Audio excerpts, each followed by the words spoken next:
YouTube channel. So ಇವತ್ತು ಏನ್ ಮಾಡ್ತಾ ಇದೀವಮ್ಮ? ವೆಜ್ ಫ್ರೈಡ್ ರೈಸ್ ಮಾಡ್ತಾ ಇದೀವಿ.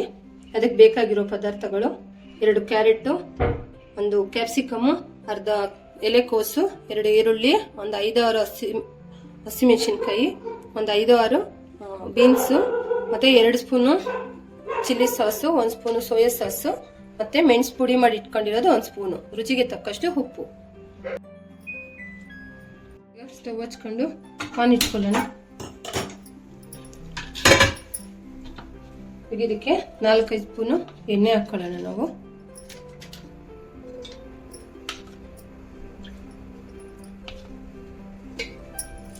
ಇದೊಂದು ಸ್ವಲ್ಪ ಕಾಯಿಲಿ ಎಣ್ಣೆ ಹಾಕೊಳ್ಳೋಣ. ಕ್ಯಾರೆಟು ಮತ್ತೆ ಬೀನ್ಸು ಮತ್ತೆ ಎಲೆಕೋಸು ಇದನ್ನ ಸ್ವಲ್ಪ ಚೆನ್ನಾಗಿ ಫ್ರೈ ಮಾಡ್ಕೊಳ್ಳೋಣ.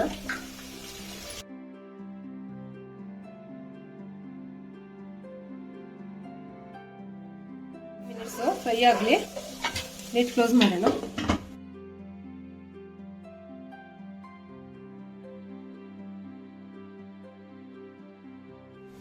ಈಗ ನೋಡಿ, ಒಂದು 5 ಮಿನಿಟ್ಸ್ ಇದನ್ನ ಬೇಯಿಸ್ಕೊಂಡಿದ್ದೆ. ಕ್ಯಾಪ್ಸಿಕಮ್, ಚಿಲ್ಲಿ ಮತ್ತೆ ಈರುಳ್ಳಿ ಹಾಕೊಳ್ಳೋಣ. ಈಗ ಇದನ್ನ ಸ್ವಲ್ಪ ಚೆನ್ನಾಗಿ ಮಿಕ್ಸ್ ಮಾಡ್ಕೊಂಡು ಫ್ರೈ ಮಾಡ್ಕೊಳ್ಳೋಣ. ಇದನ್ನ ಕ್ಲೋಸ್ ಮಾಡೋಣ.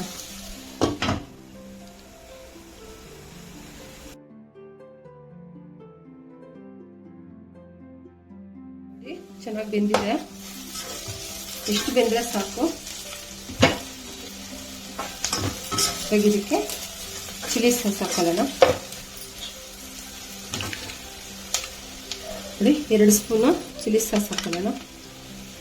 ನಾವು ಮೆಣಸಿನ್ಕಾಯಿ ಹಾಕಿರೋದ್ರಿಂದ ಚಿಲ್ಲಿ ಸಾಸ್ ಒಂದು ಸ್ವಲ್ಪ ಹಾಕೊಂಡ್ರೆ ಸಾಕು. ನೀವು ಗ್ರೀನ್ ಚಿಲ್ಲಿ ಸಾಸ್ ಇಲ್ಲ ಅಂತಂದ್ರೆ ರೆಡ್ ಚಿಲ್ಲಿ ಸಾಸ್ ಬೇಕಾದ್ರೆ ಹಾಕೋಬಹುದು. ಈಗ ನೋಡಿ, ಸೋಯಾ ಸಾಸ್ ಹಾಕೋತಾ ಇದ್ದೀನಿ 1 ಸ್ಪೂನು. ರುಚಿಗೆ ತಕ್ಕಷ್ಟು ಸ್ವಲ್ಪ ಉಪ್ಪು ಹಾಕ್ತಿದ್ದೀನಿ. ಮಿಕ್ಸ್ ಮಾಡ್ಕೊಳ್ಳೋಣ. ಸೋಯಾ ಸಾಸು ಸ್ವಲ್ಪ ಹಸಿ ವಾಸನೆ ಇರುತ್ತೆ, ಅದನ್ನ ಒಂದು ಸ್ವಲ್ಪ ಬೇಯಿಸ್ಕೋಬೇಕು. ಲಿಡ್ ಕ್ಲೋಸ್ ಮಾಡ್ಕೊಂಡು ಬೇಯಿಸ್ಕೊಳ್ಳೋಣ. ಈಗ ನೋಡಿ, ಇದು ಚೆನ್ನಾಗಿ ಫ್ರೈ ಆಗಿದೆ. ಇದಕ್ಕೆ ಇವಾಗ ನಾನು ಇದು ಕುಕ್ಕರಲ್ಲಿ ಮಾಡ್ಕೊಂಡಿಲ್ಲ, ಪಾತ್ರೆಯಲ್ಲಿ ಮಾಡ್ಕೊಂಡಿದ್ದೀನಿ. ನೋಡಿ, ಈ ಥರ ಉದ್ದುದ್ರಾಗಿ ಆಗಬೇಕು ರೈಸು. ಈ ಥರ, ಇಲ್ಲ ಅಂದರೆ ಕುಕ್ಕರಲ್ಲಿ ಮಾಡಿದ್ರೆ ಫುಲ್ಲು ಮುದ್ದೆ ಮುದ್ದೆ ಆಗಿಬಿಡುತ್ತೆ. ನೋಡಿ, ಇದಕ್ಕೆ ಮಿಕ್ಸ್ ಮಾಡಿ ಎಲ್ಲ ಫುಲ್ಲು ಹಾಕ್ಕೊಂಡು ಮಿಕ್ಸ್ ಮಾಡ್ಕೊಳ್ಳೋಣ.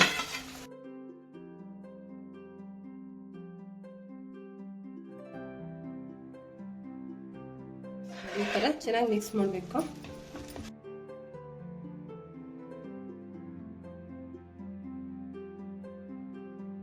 ಮೆಣಸಿನ ಪೌಡ್ರ್ ಹಾಕೊಳ್ಳೋಣ. ಫುಲ್ಲು ರೈಸ್ ಎಲ್ಲ ಕಲಸಿದ್ಮೇಲೆ ಲಾಸ್ಟಲ್ಲಿ ಹಾಕೊಳ್ಳಿ ಮೆಣಸಿನ ಪೌಡ್ರು. ಕೊತ್ತಂಬರಿ ಸೊಪ್ಪು ಹಾಕೊಳ್ಳಿ. ಕ್ಲಿಯರ್ ಆಯ್ತು, ಫೈನಲ್ ಟಚ್ ಆಯ್ತು. ಪ್ಲೇಟ್ ಸರ್ವ್ ಮಾಡ್ಕೊಳ್ಳೋಣ. ಸರ್ವ್ ಮಾಡ್ಕೊಳ್ಳೋಣ. ರೆಡಿ ಆಗಿದೆ. ಈ ಪ್ಲೇಟ್ಗೆ ಸರ್ವ್ ಮಾಡ್ಕೊಳ್ಳೋಣ.